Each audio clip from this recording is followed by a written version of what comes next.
you've seen where America is at, and you've seen the effect of, let's say, for example, we're not saying for sure, but we're just kind of saying from our point of view of capitalist system, which kind of make people work all the time. People have more money here, have more yard, their house have space. But back in Africa, because of the infrastructure and how things are, people cannot depend on each other. Like you talk to your neighbors, there's not too many fence places, you kind of know each other out. But if you also, like you said, you're noticing that some of those things are actually coming back to Africa now, like Kenya or Nigeria. There's apartment complexes, there's all this infrastructure coming out.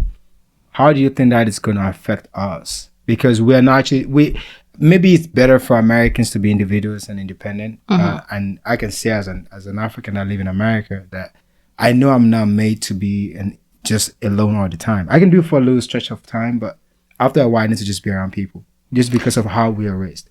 So how do you think the infrastructure and the system of capitalism that is now, with the internet and the social media is bringing a lot of things influencing Africa. So how do you think that's going to affect us in the long run? Wow, I worry about that sometimes. In that,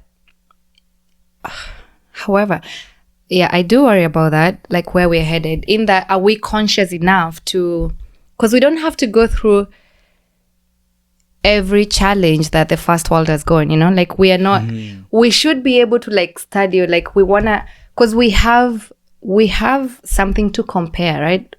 If we can come to a place like America, right, and see where they are and see what they've done, we should be able to study like this worked great, this did not work great, right? Right. So it's my hope and desire that even as countries of Africa like Kenya, even as we aspire to be modern first world countries, right, or societies, that we do not forget stuff that works. We don't have to change everything. That's I think that's the key. We don't have to change everything. Keep what works and adopt only that. You don't have to change we don't have to change a lot about our culture, the community, how we live in communities. Because if you look at my grandmother, for instance, and that is like all the grandmothers of my friends that I know, you in Africa, you can easily turn 90. You don't have all those conditions of a 90-year-old in a first world. Because much of it has been contributed by that, what you call that community, organic kind of living, And it's not even an African thing. It's not even our culture thing. It's just a human thing. You know how they say man is not an island? Right. It's infrastructure and technology and all those things. They don't define the quality of human life. They don't. If all those things were like scrapped off, right, there are other things that would make the quality of human life great. And that's just being in each other's life, the community aspect of it. You have to have people who care about you, live in that. You have to be like your brother's keeper, laugh out loud, share the sunshines, share just the joys of life. We need one another. We need one another to just be happy. That's why prisons are made to be prisons. You are isolated from your human community, right? If you're isolated from human community and put in a basement, for instance, alone, you go mad. Why?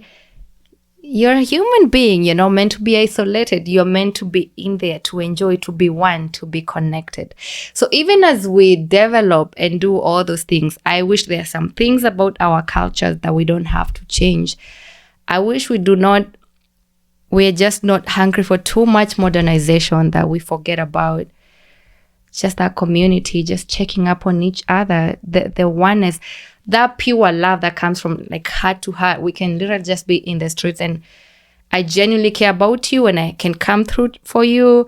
I wish we could have that. I wish we don't have to like isolate too much in the hope of modernization, extra modern, because everything, like I started by saying, is about balance, right? There's good with development, but if you let it go without measure, without checking, then everything good has something bad in it, and everything bad has something good in it. So it's, for me, my observation is find where you can strike a balance. Pick what is good about modernization and development and infrastructure. At the same time, maintain what works, what has worked. Because it's not like everything has not worked or everything is bad. Yeah.